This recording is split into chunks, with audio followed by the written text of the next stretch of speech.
नमस्कार दोस्तों। आज हम बात करते हैं कार्ब्स यानी कार्बोहाइड्रेट की, जो कि हमारे भोजन का एक प्रमुख व सबसे ज़्यादा ज़रूरी हिस्सा होते हैं। इन्हें सैकराइड्स भी कहते हैं। ये हमारे शरीर को ऊर्जा देने तथा संतुलित आहार के लिए सबसे ज़्यादा अहम होते हैं।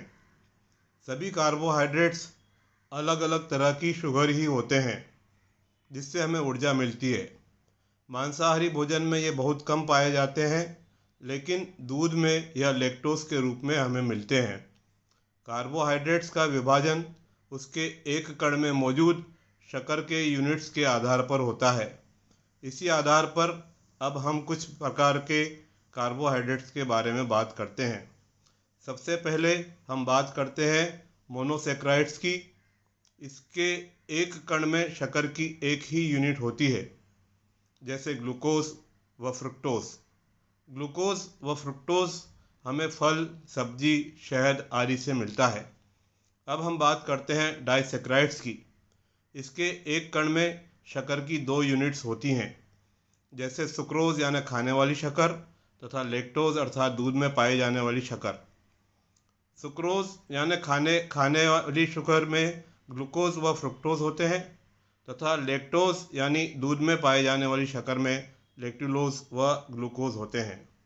अब हम बात करते हैं स्टार्च की। स्टार्च के एक कण में 10 या उससे भी ज़्यादा तथा कभी कभी हजारों शक्कर की यूनिट्स भी होती हैं। मुख्य रूप से ये आलू, शकरकंद जैसे जमीकंद में तथा होल ग्रेन जैसे गेहूँ, चावल, मक्का, ज्वार, बाजरा आदि में ज़्यादा पाए जाते हैं। अब हम बात करते हैं फाइबर्स की। भोजन से मिलने वाले फाइबर्स शारीरिक दृष्टि से बहुत महत्वपूर्ण होते हैं। ये हमें फल, सब्जी व सभी प्रकार के होल ग्रेन्स से काफ़ी मात्रा में मिलते हैं। ये पेट में पानी सोख कर मल की मात्रा बढ़ाते हैं, जिससे कब्ज़ की समस्या नहीं होती। कुछ प्रकार के फाइबर्स कोलेस्ट्रॉल व वज़न कम करने में भी मदद करते हैं। कार्बोहाइड्रेट का मुख्य कार्य हमारे शरीर को ऊर्जा प्रदान करना है। 1 ग्राम कार्बोहाइड्रेट से 4 कैलोरी ऊर्जा मिलती है। हमारी नित्य की ज़रूरत की करीब 55 से 70% तक ऊर्जा हमें कार्बोहाइड्रेट से मिलनी चाहिए। लेकिन ध्यान रखिए, इस ऊर्जा का ज़्यादा से ज़्यादा 10% हिस्सा ही हमें खाने वाली शक्कर के रूप में लेना चाहिए। हमारा शरीर कार्बोहाइड्रेट्स को केवल ग्लूकोज के रूप में ही उपयोग कर सकता है, अतः हमारा पाचन तंत्र इन कॉम्प्लेक्स कार्बोहाइड्रेट्स को धीरे धीरे ग्लूकोज में परिवर्तित कर देता है। हमारे शरीर में ग्लूकोज ग्लाइकोजन के रूप में लीवर में करीब 100 ग्राम व मसल्स में करीब 300 ग्राम संचित रहता है। जब हम उपवास या कसरत करते हैं तो यह ग्लाइकोजन पुनः ग्लूकोज में परिवर्तित हो हमें ऊर्जा देता है। मस्तिष्क व खून के लाल कण अपनी ऊर्जा की ज़रूरत के लिए सिर्फ ग्लूकोज पर ही निर्भर होते हैं, क्योंकि ये इसके अलावा फैट्स, प्रोटीन्स या अन्य किसी भी प्रकार से मिलने वाली ऊर्जा को काम में नहीं लेते। हमारे मस्तिष्क के नर्व सेल्स अपने अंदर ग्लूकोज का संचय नहीं कर सकते, अतः वे अपनी ऊर्जा के लिए सिर्फ खून में मौजूद ग्लूकोज पर ही निर्भर रहते हैं। मस्तिष्क को अपनी ऊर्जा के लिए प्रतिदिन करीब 130 ग्राम ग्लूकोज की ज़रूरत होती है। यह धारणा कि शक्कर से भरे स्टार्च खाने से डायबिटीज़ होती है एकदम गलत है। कार्बोहाइड्रेट्स ऊर्जा देने के अलावा हमारा पाचन सही रखने में तथा इसमें मौजूद फाइबर्स कब्जी न हो इसलिए भी बहुत ज़रूरी होते हैं तथा इनमें काफ़ी मात्रा में विटामिन्स व मिनरल्स भी होते हैं।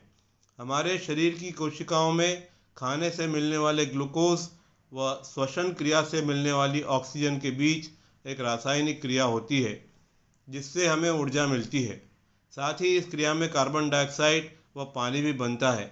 यह कार्बन डाइऑक्साइड हम प्रश्वास के द्वारा शरीर से बाहर निकाल देते हैं। ग्लूकोज को अपने पाचन के लिए इंसुलिन की ज़रूरत होती है, किंतु फ्रुक्टोज का पाचन मुख्य रूप से लीवर में होता है, अतः उसको पाचन के लिए इंसुलिन की इतनी ज़रूरत नहीं होती है। होल ग्रेन्स जैसे चावल, गेहूँ, मक्का, ज्वार आदि हमारे भोजन का मुख्य अंश होते हैं। दुनिया की आधी से ज़्यादा आबादी की स्टेपल डाइट चावल है। उसके बाद दूसरे नंबर पर गेहूँ व तीसरे नंबर पर मक्का आती है। होल ग्रेन्स हमारे शरीर के लिए ऊर्जा का मुख्य स्रोत होते हैं। इनसे हमें प्रोटीन्स, मिनरल्स व बी कॉम्प्लेक्स भी अच्छी मात्रा में मिलते हैं। 100 ग्राम सीरियल से करीब 345 कैलोरी ऊर्जा मिलती है। अब हम बात करते हैं रिफाइंड शुगर की। इसमें मुख्य रूप से शक्कर व मैदा आते हैं। इनसे हमें कैलोरीज के रूप में सिर्फ ऊर्जा मिलती है। इसके अलावा इसमें और कोई भी पौष्टिक तत्व नहीं होता। 100 ग्राम खाने की शक्कर में हमें 387 कैलोरी ऊर्जा मिलती है। अब हम बात करते हैं मैदे की। जब मैदा बनाया जाता है तो इसके सभी फाइबर्स व अन्य पौष्टिक तत्व निकल जाते हैं। सिर्फ कार्बोहाइड्रेट्स व बहुत ही थोड़ी मात्रा में प्रोटीन्स बचते हैं। पॉलिश्ड राइस भी इसी श्रेणी में आता है।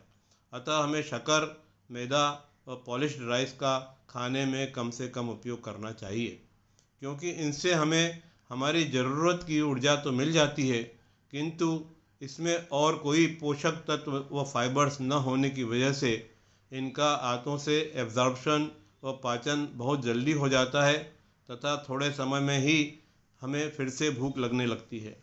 अतः हम बार बार कुछ न कुछ खाते रहते हैं, जिससे हमें ज़रूरत से ज़्यादा ऊर्जा मिल जाती है, जो फैट्स में कन्वर्ट हो हमारे शरीर में जमा हो जाती है, जिससे हमारा वज़न बढ़ने लगता है। अतः डायबिटीज़ व मोटापा होने के चांसेस बढ़ जाते हैं। इसीलिए हमें हमेशा खाना जीभ के लिए नहीं बल्कि शरीर के लिए खाना चाहिए। आज बस इतना ही। धन्यवाद।